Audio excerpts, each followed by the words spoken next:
còn tìm con làm gì nữa? Thì ai cho phép mà anh được gặp con thế? Em có cho phép thì anh có mà đừng xuống. Cũng bảo là chức chắc không phải con của anh nên là nhiều cái thì anh cũng xúc nên anh mới bỏ đi. Thế lúc nãy anh là bảo trước không phải con của anh, bây giờ anh lại bảo trước nhận anh là bố á. Bây giờ chú về làm đang ảnh hưởng cuộc sống của hai mẹ con cháu đấy. Anh với em chung sống với nhau một thời gian cũng chưa có đăng ký kết hôn gì đâu. Với lại con sinh ra chỉ có mẹ thôi. Hiện tại cháu không thể nhận chú là bố được đâu. Cháu đã nói rồi, rất rõ ràng rồi. Sẽ không có chuyện gọi bố ở đây đâu.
Anh ơi, nắng anh đi đâu ngồi xuống là gâm đi, không lấy làm gì.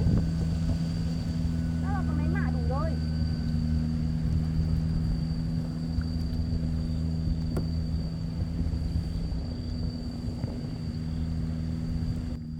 Nhưng mà hết bà thì gọi anh nhá. Em biết rồi, anh cứ đi ngồi nghỉ đi, không nắng lắm.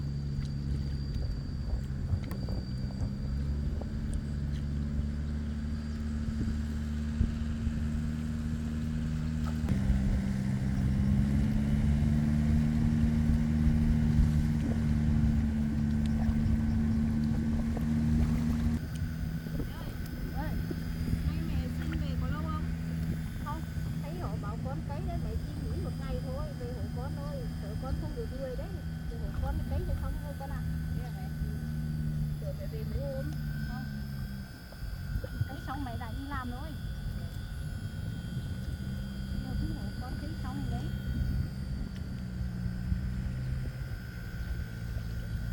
Mẹ không về cũng được mà, con vẫn tới xong rồi mà. Con với em này. Mẹ sợ con không được người đấy.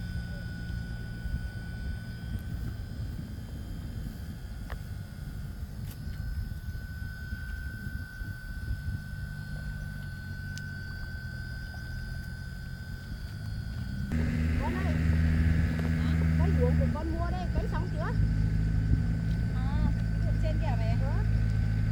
Con nói con cho anh chị bên thầu anh chị kia bây giờ vẫn công ty không làm nữa mẹ. Con cho Nam bảo con làm rồi. Thế cái ruộng có làm. Nam thì bảo là muốn làm ruộng ấy, nhưng mà không có ruộng để làm ấy, nên là con cho Nam mượn làm rồi. Thế mình làm mỗi mảnh này cũng được rồi.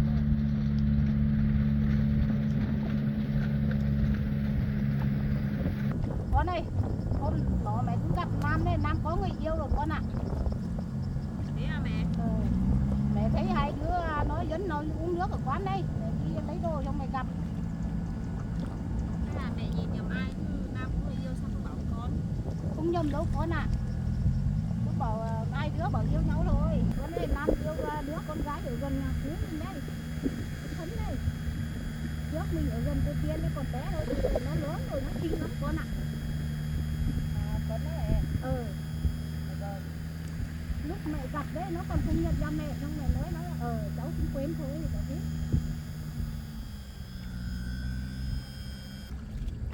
Thế à mẹ, Nam nói thế à? Thế bảo hai đứa dẫn nhau về ra gặp bà Nam, bà Tiên rồi mà. Thế Nam đấy bảo là dẫn hai đứa về gặp cô Tiên rồi mà. Vâng, chắc là thế mẹ ạ. Con cũng không biết đâu. Đấy thấy cô Tiên bảo bảo hai đứa thì lấy nhau về cưới.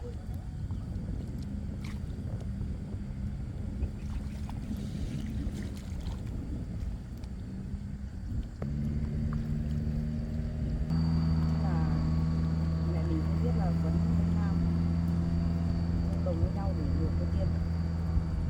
Nhưng đối cô Tiên là hai người đang yêu nhau.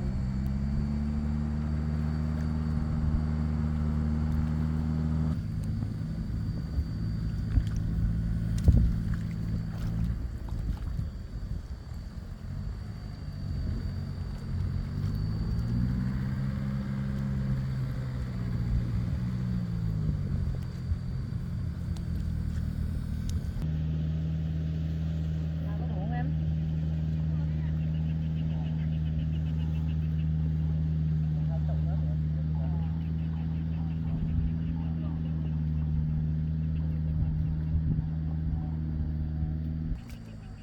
Chị ôm xuống đây anh ạ. Mai ai cấy sau thiếu ấy họ cứ lấy thôi.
làm luôn á. Thế hai vợ chồng con đi về đi nhá. Mẹ đi làm nữa mẹ. Với thế thì con đèo mẹ lên quán. Con lại đón vợ con không được. Chắc không phải giờ mẹ có xe ôm đi. Thế để con đưa đi. Nữa con quay lại đón vợ con đi. Em ơi, xong dọn cái này đợi anh nhé, anh đưa mẹ đi làm.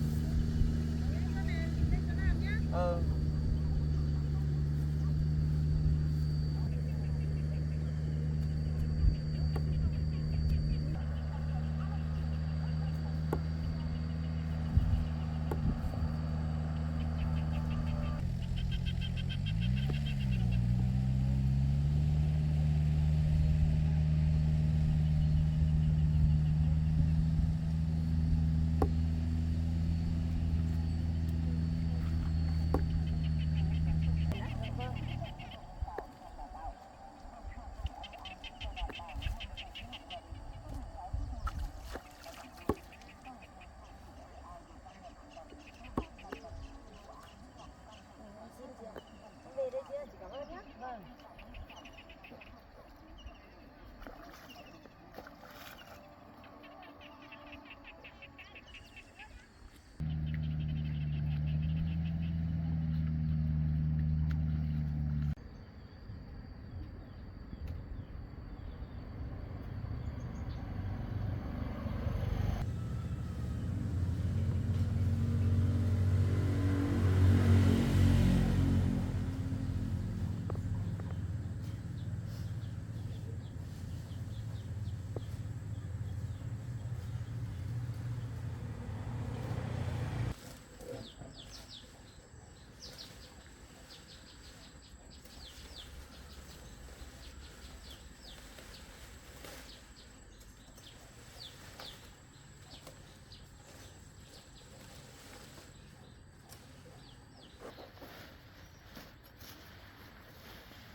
Không biết Ngầm đi đâu nhỉ? Ngầm ơi! Ngầm ơi! Ngầm ơi!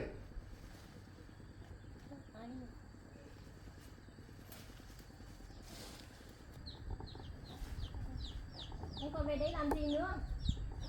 Tôi cũng đã nói với anh rồi mà. Anh còn mò về đấy làm gì nữa? Em cắt rau lợn à? Ừ.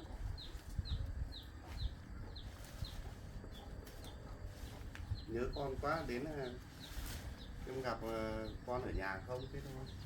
Con gì anh ở đấy?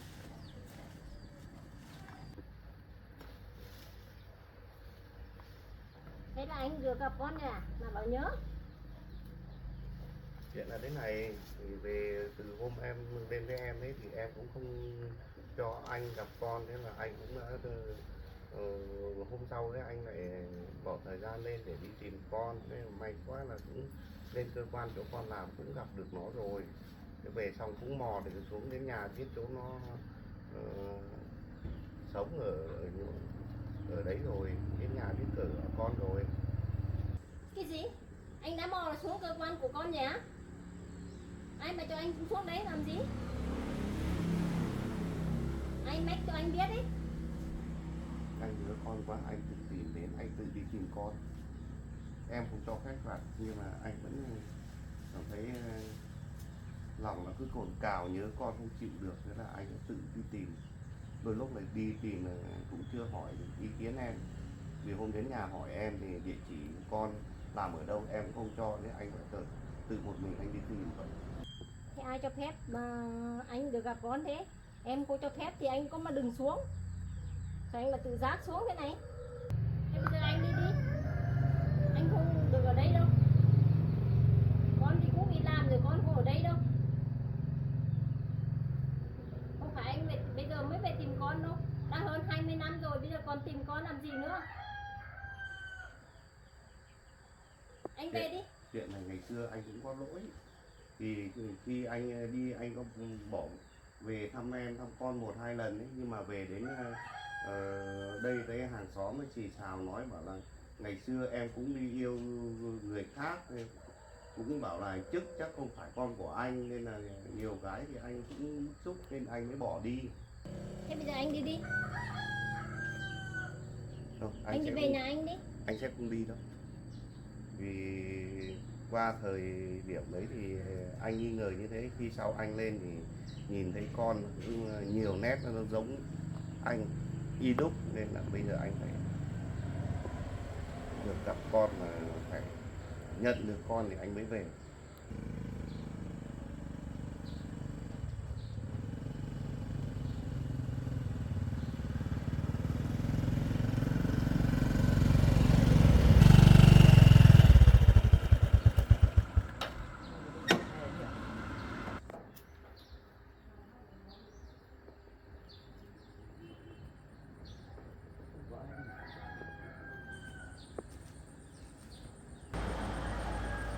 Đang nói chuyện với ai chứ nhỉ?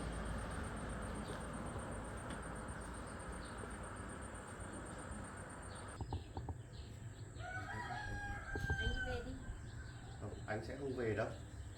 Anh phải chờ con nó về, được gặp con, năn nỉ con, bao giờ con nó chấp nhận, con gọi anh một từ bố thì anh mới yên tâm để anh về dưới kia. Còn nếu mà anh trước chưa gọi anh bằng bố thì anh sẽ không về đâu. Thế lúc nãy anh là bảo chức không phải con của anh. Bây giờ anh lại bảo chức nhận anh là bố á. Em không cho phép đâu. Thì ngày xưa lúc anh đi anh quay về với em với con ấy, tìm lại gặp em gặp con thì thấy người làng xung quanh hàng xóm nó nói vậy thì anh cũng gọi là có cái cái nghi ngờ thì anh mới bỏ đi. Còn bây giờ lớn rồi, nó lớn nó càng giống anh thì anh phải quay về, anh phải tìm con, mà bao giờ con chấp nhận con gọi anh bằng bố thì anh mới thôi, không đấy thì anh cũng phải càng về đâu. Mặc dù anh bảo là con giống nét điểm của anh, nhưng mà em không cho phép con nhận bố đâu. Anh đi về đi. Anh đã được nuôi nấng con ngày nào chưa? Mà bây giờ anh về nhận con. Em đã nuôi lớn rồi, bây giờ nó trưởng thành rồi, nó có công ăn việc làm rồi. Anh mới về nhận con, thế này là thế nào? Tuy rằng là em vất vả từ một mình nuôi con, anh chưa được nuôi, nhưng mà nó cũng gọi là một phần máu mủ của anh sẽ không bỏ con được, anh sẽ về nhận. Bây giờ con chịu nhận anh thì thôi. Anh về đi. Em sẽ không cho con nhận anh là bố đâu.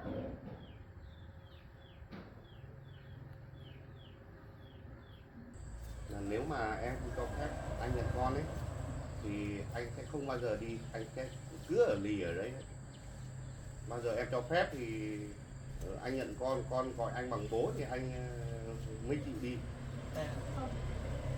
Cầm con về nhà con. Bố đến đây làm gì? Đến để gặp mẹ con, đây là gặp con. Cháu đã nói chuyện với chú bao nhiêu lần rồi? Lên cơ quan xong xuống đến chỗ nhà cháu ở, bây giờ còn lên tận nhà cháu nữa. Cháu nói chuyện với chú chưa đủ rõ ràng à? Đấy, con cũng đã nói như thế rồi. Bây giờ Anh do về hai đi. mẹ con gọi là trao đổi với nhau thôi. Bao giờ nếu mà nhận, mẹ bảo con nhận bố là bố thì anh mới về, còn không nhận thì chưa gọi một tiếng bằng bố thì anh chẳng về đâu, chú cũng không về đâu. Chẳng bao giờ có cái ngày đấy xảy ra đâu chú ạ. Đấy, lúc nãy anh còn bảo là trước đây nghi ngờ là không phải con của anh, mà bây giờ anh là đứng đây bảo là khi nào gọi bố thì anh mới đi về à? Em không cho phép thế đâu. Cái việc đấy là không quan trọng bây giờ ấy. Ngày xưa với bây giờ nó khác nhau rồi. ta nói như thế là anh cũng nghi ngờ theo cái câu nói đấy thôi. Còn bây giờ thì nó lớn lên, nó trưởng thành, nó giống anh lắm, là anh phải nhận nó. Bây giờ nó nhận là anh làm bố là thôi, không thì anh cũng phải ở lúc nào nó nhận thì anh mới về, còn không nhận thì anh không bao giờ đấy, anh không chấp nhận đi về, anh sẽ ở đây. Thế anh có được nuôi nấng có ngày nào chưa mà anh bảo người con? Lúc thì bảo là nghi ngờ không phải trước là con của anh, bây giờ anh lại bảo chờ khi nào nó gọi bố thì anh mới đi về. Chú ạ, cháu cũng nói rất là nhiều rồi. Trước đây ấy, hai mẹ con cháu sinh sống như thế nào ấy thì cũng không có mặt của chú đâu. Bọn cháu vẫn sinh sống bình thường. Còn bây giờ tự dưng mà chú xuất hiện, cháu không muốn nói với chú nhiều đâu. Bây giờ chú về làm đang ảnh hưởng cuộc sống của hai mẹ con cháu đấy. Đấy, con thì cũng đã nói rõ ràng thế rồi. Anh nên đi về thì tốt hơn. Bởi vì anh với em chung sống với nhau một thời gian, cũng chưa có đăng ký kết hôn gì đâu. Với lại con sinh ra chỉ có mẹ thôi. Em đi lấy giấy khai sinh cho con thì hai mẹ con thôi, không có tên anh đâu. Anh bây giờ không có phần sự gì hết. Hai mẹ con em sống từ nuôi nấng nó từ nhỏ đến giờ rồi. Bây giờ anh còn vào xáo trộn đến gia đình em thế này là em không nhất trí đâu đấy. Anh nên về thì tốt hơn, bởi vì anh cũng đã có gia đình rồi, có vợ con rồi, có nhà lầu xe hơi rồi. Anh nên về thì tốt hơn đấy. Thôi em ạ, cái chuyện ngày xưa đấy thì anh chưa đủ chín chắn nên mới lại bỏ rơi em, hai mẹ con em một mình nuôi nhau. Đến nỗi là xã hội còn biết em là một người mẹ đơn thân nuôi con lớn trưởng thành đến bây giờ, anh cũng rất tự hào về em. Tuy nhiên là anh lại không đến giúp em chăm sóc con, nuôi con ngày nào. Cái đấy là cũng phần lớn là lỗi của anh, em tha thứ cho anh. Đấy, con thì cũng đã nói rõ rồi, anh nên về đi. Hai mẹ con em sống với nhau từ nhỏ rồi, con em cũng đã nuôi nấng trưởng thành rồi. Bây giờ con nhận bố hay không nhận, đúng là đấy là quyền của con. Mẹ cũng không bắt buộc con phải nhận bố.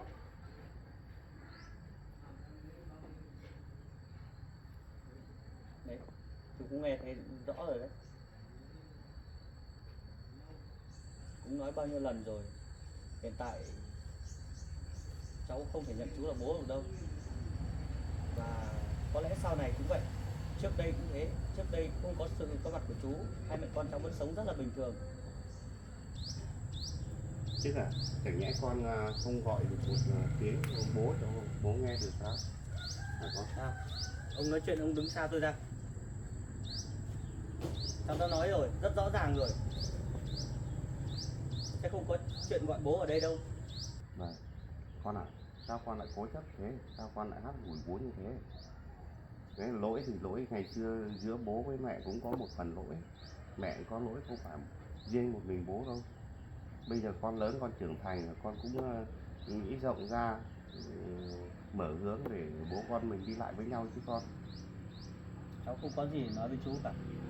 Con à, bây giờ bố tuổi cũng có tuổi rồi, công ty thì cũng chẳng có ai nối nghiệp cho bố. Còn hai em của vợ hai của bố ấy, toàn con gái hết thôi. Người lớn lên là nó cũng đi lấy chồng, nên là sẽ không có ai nối nghiệp về công ty cho bố. Nên bố nên là đấy, đón con về để con đứng lên để điều hành những công ty cho bố. Thôi, con đã lớn rồi, anh đừng có mà rủ rỗ con đi làm gì nữa. Con nó cũng đã lớn rồi, em đã nuôi nấng nó, bây giờ nó cũng có công ăn việc làm rồi. Đừng có mà rủ con đi làm gì nữa. Cái này là không phải anh đến rủ rỗ con. Đấy, anh muốn là cho con cái công ty đấy, để bù đắp cho những lúc còn trẻ, còn bé thơ, anh không chăm sóc con, nuôi xe nuôi con. Bây giờ thiếu thốn của con thì anh cũng muốn là đấy cho con đứng để đấy điều hành công ty cho anh thế thôi. Chú ạ, việc này cháu cũng đã nói với chú nhiều rồi. Cái tài sản đấy của chú thì chú cứ giữ cho mình đi, còn con cái của chú nữa. Với cả hiện tại bây giờ hai mẹ con sống rất là tốt, không thiếu một cái gì cả. Cháu bây giờ cũng đang có công ăn việc làm bình thường. Tốt nhất là chú không cần phải nhắc đến cái tài sản đấy đâu. Cháu cũng sẽ không động đến tài sản của chú. Hơn nữa, chú cháu mình từ trước đến nay cũng không phải sinh sống cùng nhau, không có cái gì cả. Trước đây hai mẹ con cháu sống như thế nào, bây giờ hai mẹ con cháu vẫn sống như thế thôi. Tốt nhất là cháu chỉ mong là bây giờ chú đi về nhà chú đi, không ở đây nữa, ảnh hưởng đến cuộc sống của hai mẹ con cháu nữa. Cháu chỉ muốn nói như thế thôi. Em ạ, bây giờ thì em và con thì còn giận anh, thù anh. Thôi thì anh chẳng biết làm sao ép để em nhận anh và con nhận bố.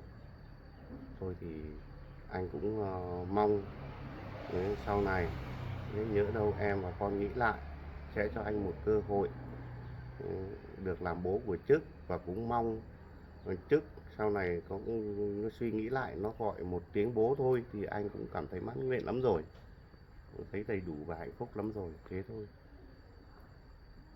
Đây con cũng đã nói rõ như thế rồi, anh đi về thì tốt hơn đấy. Thôi thì anh về đây. Về đi. Về nhá.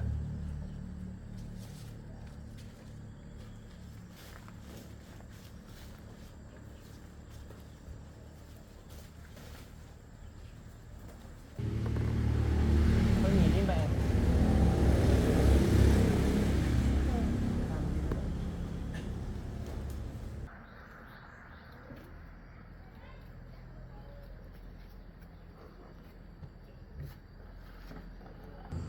Nhìn thấy vợ đây rồi, con đây rồi, giọt máu mình trước mắt ở đây rồi, tuy nhiên không được nhận, chẳng ai gọi mình một câu là bố.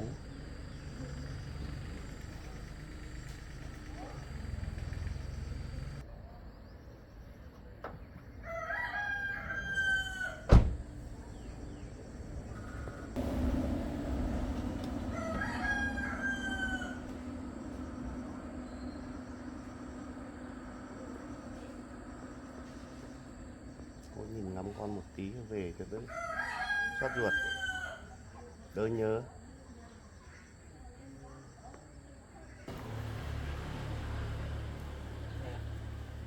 Bố vẫn chưa đi đâu cả. Con gọi bố á? Thì biết là có lỗi với mẹ con mình ấy, nhưng mà dù sao thì cũng là bố của con mà.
Anh bảo đưa mẹ đi về luôn mà, sao mình đi bộ về đến nhà còn chưa thấy anh về nhỉ?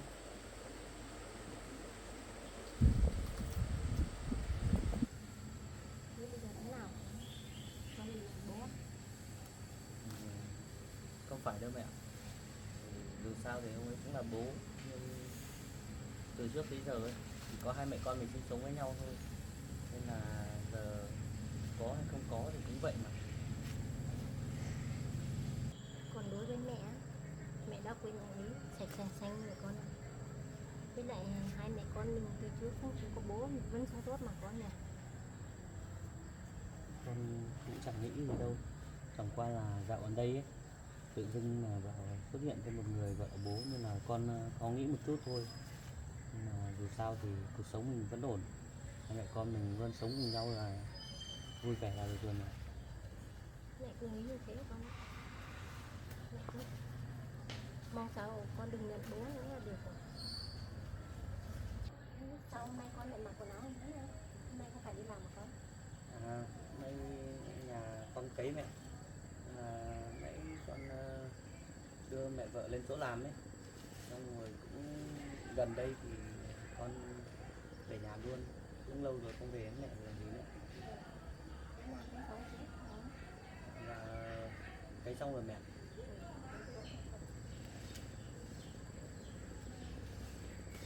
Không phải hôm nay con đi uống nước uống không? Mẹ cũng bận, để uống nước con. Rồi, thế để con đi ấy.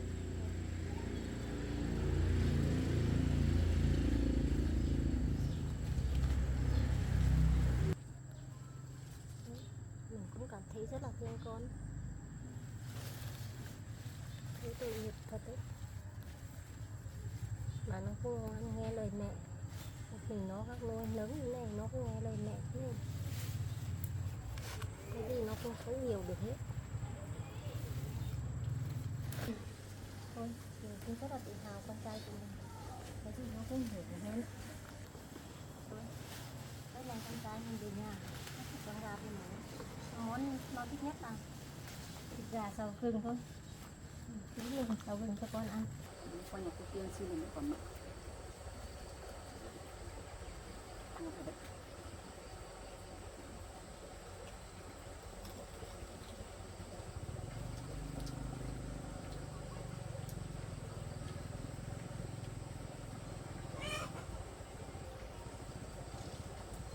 Ai gọi mình?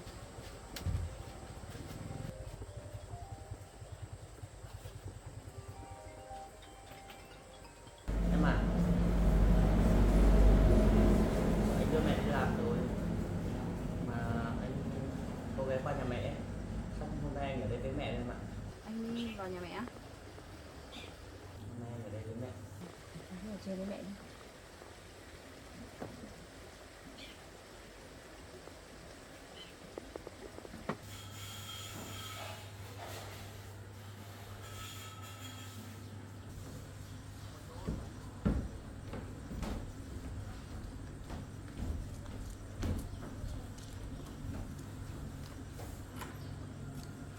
Không biết là có chuyện gì không nhé?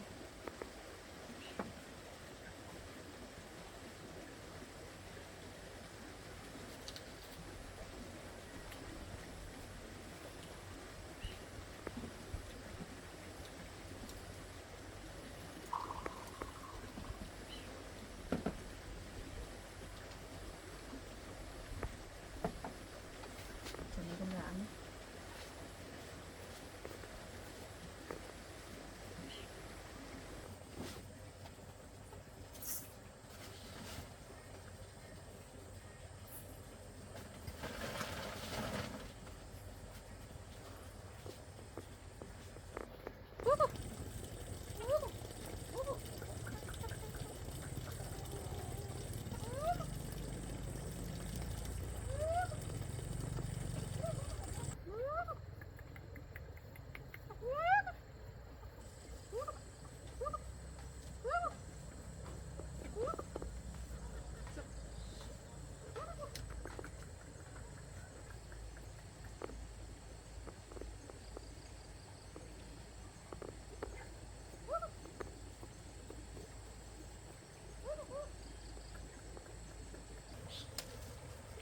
Gà này cũng biết cái lô mình đã trồng.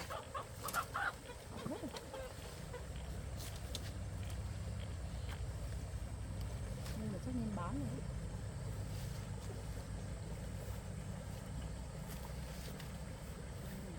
Không làm gì được nên bán.